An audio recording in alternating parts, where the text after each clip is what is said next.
What if I told you the most efficient offensive weapon in the NBA right now doesn't even start? Imagine a guy playing under 25 minutes a night, but completely hijacking the offense with a 33% usage rate. That kind of production breaks traditional metrics. Today, we're analyzing the ultimate role players. The modern sixth men who come off the bench and completely take over the stat sheet. We rank the top 10 using the PIE, or Player Impact Estimate, to show exactly how much a player shifts the game in limited time. Before we hit the top 10, let's set our baseline. Look at Sandro Mamukelashvili from the Toronto Raptors. He just missed the cut, landing right at number 11. His overall player rating is a solid 800, putting him in the starter tier. But our main focus is pure game impact. That PIE score sits at 690, and that's exactly why he missed the top 10. He's good, but not elite yet. But when you check his production compared to the rest of the league, he's destroying the average, pushing close to that true top 10 status. That is the exact level of impact we're hunting for today. So let's get into it. Here's the countdown of the most dangerous, high-efficiency sixth man in the game today. Kicking things off at number 10 is Cam Spencer of the Memphis Grizzlies. This guy plays just 23.8 minutes per game, but don't let that fool you. When he's on the floor, his production is locked in, and he brings more energy than most starters. His impact score clocks in at 691, which comfortably beats the league average of 600. That efficiency is the exact reason he cracked the top 10. Checking his individual player rating, he's at 740. The standard for a reliable bench player is 720, so he easily clears that bar in a huge jump from last season. Last year, his scoring was below average. But this year, he stepped up as the anchor of the second unit, transforming into a legit playmaker who can shoot. His evolution is incredible. His assists skyrocketed straight into the top 10 tier of the entire league. And his outside shot? His three-point efficiency easily lands him in the top 50 tier. Now, let's talk about his defense. His steals are just slightly above baseline. On-ball defense?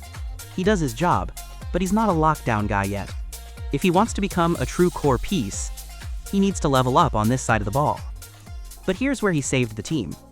Memphis lost their main backcourt players to injuries, and Spencer completely stepped up. Under pressure, his true shooting percentage stayed at an impressive 64%. That is pure value. He gets buckets in limited time and creates open looks for everyone else. He fully deserves this number 10 spot. In New Orleans, they have a big man who defies the modern offensive blueprint. Derek Queen lands at number 9. His PIE marks at 694. Now, he has some serious flaws on the offensive end, but the reason he creates such a heavy impact is his defense. He's a completely locked-in defender and a gritty rebounder. Let's address his biggest bottleneck. His scoring rating drops to 462, and his efficiency sits at just 47.3% from the field. For a big man playing around the basket, that's inefficient. He struggles to create his own shot in the half court. Most of his buckets come from pure hustle, like cleaning up misses and grabbing offensive rebounds for easy putbacks. But what he lacks on offense, he makes up for with his mobility on defense and the glass. Regarding his rebounding, he easily climbs into the elite top 50 tier. His on-ball defense and steals, he's flying all over the court. Remember that massive game back in April? He put up 30 points and 22 rebounds. That wasn't about flashy skill, that was determination. His offense still needs work, but right now, he's a defensive wall for the New Orleans second unit. If you want to talk about maximizing a tiny window of opportunity, look no further than Brooklyn, where Day'Ron Sharpe claims number 8. He gets just 18.7 minutes a night, but he is the absolute engine for that second unit, posting an impact rating of 698. His real strength comes down to a dangerous mix of low post power and perimeter quickness. Checking his rebounding and steals, he ranks comfortably in the top 50 tier for both categories. He's a big man, but he moves fast enough to disrupt passing lanes and put heavy pressure on the ball. But here's the best part. His offense took a major step forward.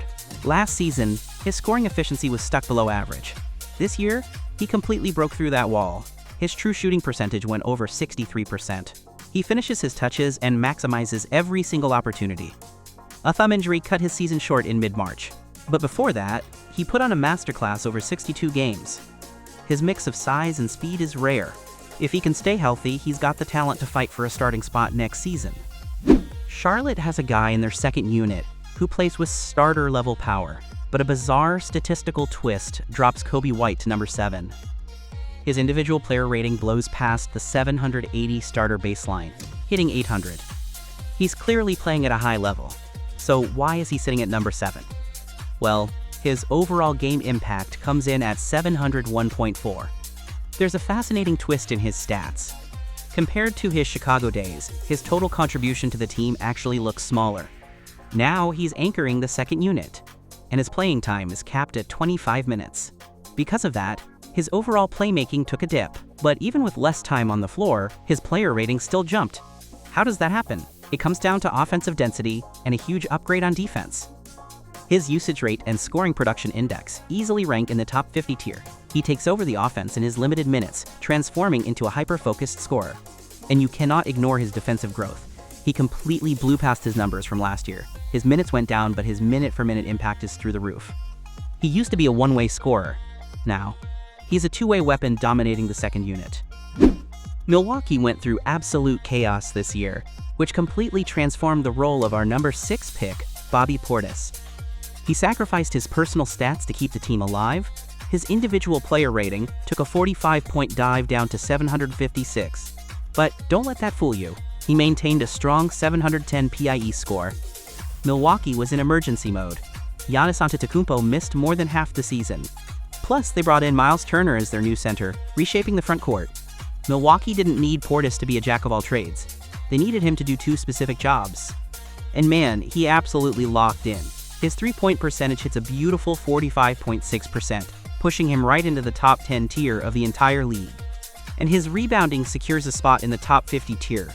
He had to replace Giannis's scoring from deep and protect the glass. He put all his energy into just these 2 things to cover the team's tactical flaws.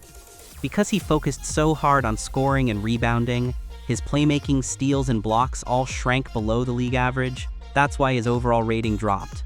But that's what veterans do. His high rank on our list proves just how heavy his impact truly was for Milwaukee. The conversation completely changes once we cross into the top 5, starting with Golden State's strategic weapon, Kristaps Porzingis. Injuries limited him to just 32 games this season, but the fact that he ranks this high in 24 minutes per game proves how dominant he is. A 711 impact score and an unreal 807 player rating.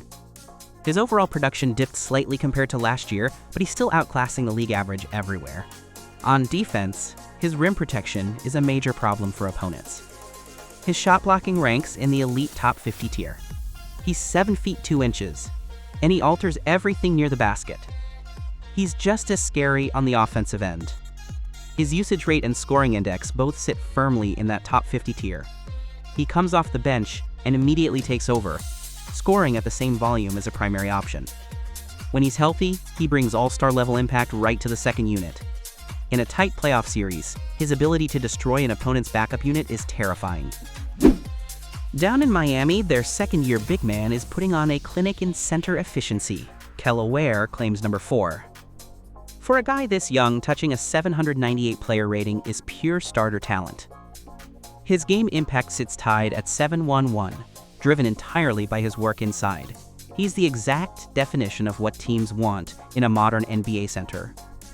His biggest strength is his relentless rebounding.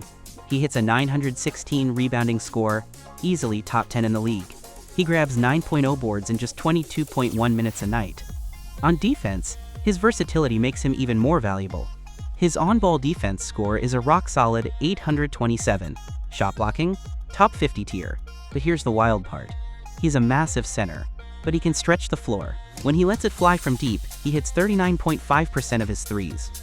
He's not perfect though. His playmaking is practically 0. He doesn't create for his teammates at all. But that just proves he's focused on his main jobs. Protecting the rim and finishing plays. He owns the paint in limited time, and then hurts you from the outside. For the Miami second unit, this young talent is already too good to be called just a backup. The Oklahoma City Thunder may have found the definitive piece for a championship repeat, and it comes off the bench in Isaiah Hartenstein at number 3. That PIE score leaps to 736, and his individual rating? An incredible 845, straight into superstar territory. Whenever he's on the floor, his dominance transcends the backup role. Defensively, he's built a wall. His overall defense score reaches 960. and his rebounding climbs to 895. Both numbers put him firmly in the top 10 tier of the entire NBA. But here's what makes him dangerous. His three-point shot is 0, meaning he doesn't stretch the floor. But his passing is way above average. He orchestrates the second unit, dropping 3.5 assists per game. His basketball IQ is off the charts. When it comes to scoring, his true shooting percentage ranks in the top 50 tier. His usage rate is low, but he cuts out the noise and plays with ultimate efficiency. People are calling him the final piece for Oklahoma City to go back-to-back. Look at his performance in late April. He put up a monster double-double and controlled the game. That was a perfect example of his impact on the hardwood. A radical shift in playing style propelled our number 2 pick into elite territory. Meet Mark Williams of the Phoenix Suns. His overall impact secures a 738, but his individual player rating dropped 21 points to 797. Why the drop? His stats show a complete model change in how he plays. His numbers on the glass and his shot blocking both shrank. He isn't playing like a low-post wall anymore. But here's the trade-off. His steals and on-ball containment took a massive leap forward. He's using his mobility to cover way more ground, blowing up drives and taking away passing lanes. Offensively, his involvement is limited, but his true shooting percentage is a scary 68%. When the second unit needs a bucket, he finishes his opportunities at an elite rate. Here's his biggest bottleneck though, durability. Injuries forced him out of the lineup, and losing him during heavy playoff moments was a fatal blow for Phoenix. This data proves a cold hard fact. It doesn't matter how high your impact is. If you can't stay on the floor, your value evaporates. At the absolute summit sits a guard who completely broke the mathematical scale of bench production. Ty Jerome crowns the list at number 1. He is the only bench player to clear the elite tier line with a 767 impact score. And his individual rating comes in at 766. He only played 15 games this season, but he snatched the throne today because of his unbelievable offensive density. He completely outclasses the league average in almost every backcourt skill. He doesn't grab rebounds or block shots, but he doesn't need to. His three-point shooting and playmaking are off the charts. Look at his workload, a 33.23% usage rate for a bench player. That is insane. His scoring production index hits 20.48. Both marks put him comfortably in the top 10 tier. In just 22.6 minutes, he shoulders an offensive load bigger than most starters, and he delivers. With only 15 games played, critics will say it's a fluke. But look at what he actually did. He averaged 19.7 points and 5.7 assists while hitting 42% from 3. He did all that with total ease. That burst shows he's the ultimate one-man commander for the Memphis second unit. Think about the guys we just talked about, like Kella Ware or Isaiah Hartenstein. Those are specialized big men who dominated specific areas. But Ty Jerome took the crown because he completely hijacked the offense and controlled the entire game. In the modern NBA, a second unit can't just be a group of guys who fill in. Teams need elite density and limited minutes. These bench players have evolved into independent strategic weapons that decide who wins and loses. So how do you value these 15 games from Ty Jerome? Is this who he really is? Let me know what you think down in the comments. If you enjoyed this deep dive into the data, hit that like button and subscribe to the channel. Thanks for watching, and I'll see you in the next one.